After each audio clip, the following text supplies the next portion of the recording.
Hello and welcome. Today we're diving into something that's really personal for all of us, financial planning. We're going to look at it as a roadmap for your future. And this is all based on the fantastic work of Dr. Suthendra S.G. The whole idea here is to help you take control and build a plan that turns your goals, whatever they are, into your reality.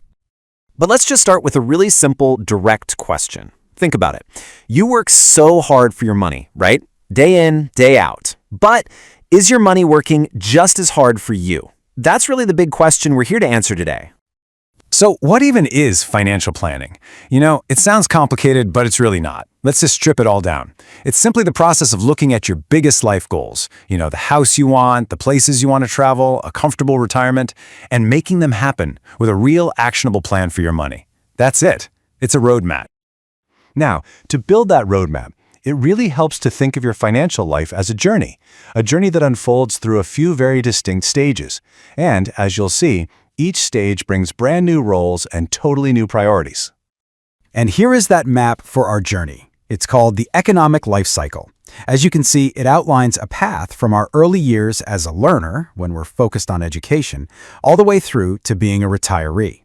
Each of these stages presents a completely different financial world. So, let's walk through them, one by one. So first up, we've got the learner stage. At this point, the focus isn't really on earning money, it's about investing in yourself, in what we call your human capital. The main goal here is usually figuring out how to pay for an education or a certification, something that's going to boost your earning power for decades to come. And then you become the earner. You land that first stable job, and for the first time you have a surplus income. The whole game completely changes. Now the goal is to turn that extra cash into real wealth. This is the stage where you might start saving for a down payment on a home or maybe open your very first retirement account. From there, life often expands into the partner and parent stage. Suddenly, responsibilities are shared, and your financial plan grows beyond just you. Now you're thinking about a bigger house, maybe a family car, and you're starting to put money away for your children's future, for their health and their education. Now we enter the provider years. This is usually your peak earning period, say from your mid-30s to your mid-50s.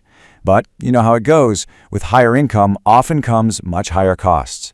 We're talking about funding huge life events for your kids. Think about the staggering cost of a professional degree or a wedding these days. For most families, this becomes a top savings priority. And finally, we get to the empty nester and retiree stages. Once the kids are independent, the focus shifts dramatically, right back to you. The main goal now is your own financial independence. The big question becomes, can my savings generate enough income for me to live on, especially with health costs on the rise? This is where all those decades of planning really, truly pay off. Okay, so across all those different stages, what does your money actually need to be doing for you? Well, it pretty much boils down to three fundamental jobs that your money has to perform, no matter what stage you're in. This framework here connects our needs directly to the right financial tools. So for predictable things like saving for a new car, you use savings accounts. For growing your net worth over the long haul, you use investments. And this is a big one, for the completely unpredictable stuff like a sudden illness or a job loss that could just wipe you out, you absolutely need the safety net of insurance. So, to put it really simply, a complete financial plan has to do all three of these things. You've got to have a strategy to save for the things you know are coming, to insure against the things you don't, and to invest to build the future that you really want. Okay, so how do we actually manage all that? Well, we use what you could call a financial planner's toolkit. It's all about knowing which tools to pull out for the right job at the right time in your life. And here's a core principle of planning. Your relationship with risk totally changes over time. When you're young, your biggest asset is time. So the main goal is accumulation, which often means taking on more risk. But as you get closer to retirement, the goal shifts to preservation. You become way more conservative to protect what you've built because you just don't have as much time to recover from any big losses. So a really solid, comprehensive plan is built on these 6 key pillars. If you can get these right, you get a 360-degree view and really true control over your money. And it all starts right here with cash planning. This is the foundation of the entire thing. It's just about knowing exactly what's coming in and what's going out so that you can create a surplus. Because without that surplus, you have no money to save or invest for any other goal. It's that simple. Next up is insurance planning.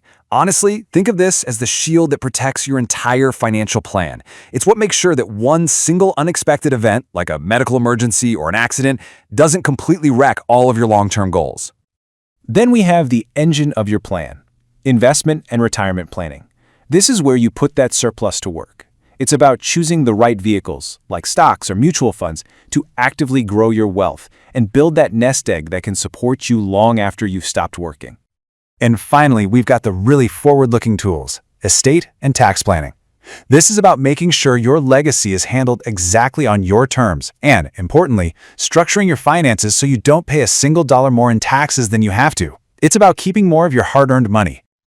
Now, I know this all might seem like a lot, which of course leads to the single most important question of all.